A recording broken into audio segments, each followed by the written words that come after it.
Владата и собранието кои го имаат мнозинството можат повторно да го изменат законот за помилување, чии одредби беа укинати од Уставниот суд, само треба да го посакаат тоа, изјави синоќа во топ тема на Телма председателот на Македонскиот центар за европско образование. Истото вели тој може да го сторат и со евентуалната аболиција на обвинет за изборен криминал од страна на Иванов. Ако даде аболиција на некој од ова злосторничко здружување за изборна измама, тогаш бидејќи најголемиот дел од нив се членови на ВМРО ДПМН, некои се членови на извршниот комитет, а тие го имаат истиот став како и 2008-2009 година, тогаш нека ја вратат аболицијата, тоа можат да го сторат. Нека кажат, ние сакаме честно да одиме пред суд и да ја докажеме својата невиност. Со реакција по вчерашната одлука на судот, денеска се јави и поранешниот председател на Уставниот суд Бранко Наумовски, кој вели дека е горд што не е судија во овој состав на судот. Овие судии се срам за судството. За нив нема државен и јавен интерес, тие одработуваат некаков долг. За нив е најважен личниот интерес и интересот на врхушката.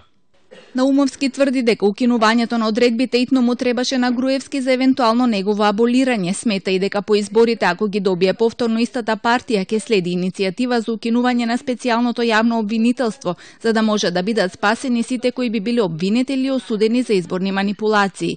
Од Transparency International пак му испратиле писмо на Иванов, кого го потсетуваа дека со потпишувањето на бројни меѓународни документи, државата се обврзала да ги гони сторителите на изборен криминал, а не да ги помилува. Чувствуваме дека имаме уврска да го повикаме да се воздржи од користење на тоа право и се надеваме дека нема да посегне по него и дека ќе остави институциите да го завршат тој дел од работата.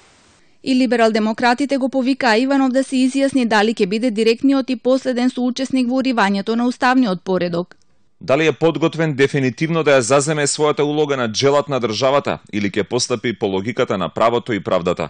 Доколку не се изјасни јавно за намерите, ЛДП најавија дека ќе поведат постапка за одземање на неговиот мандат. Од Дом пак прашуваат зошто одлуката е донесена сега, кога се води постапка за изборен криминал против некои членови на владеачките партии.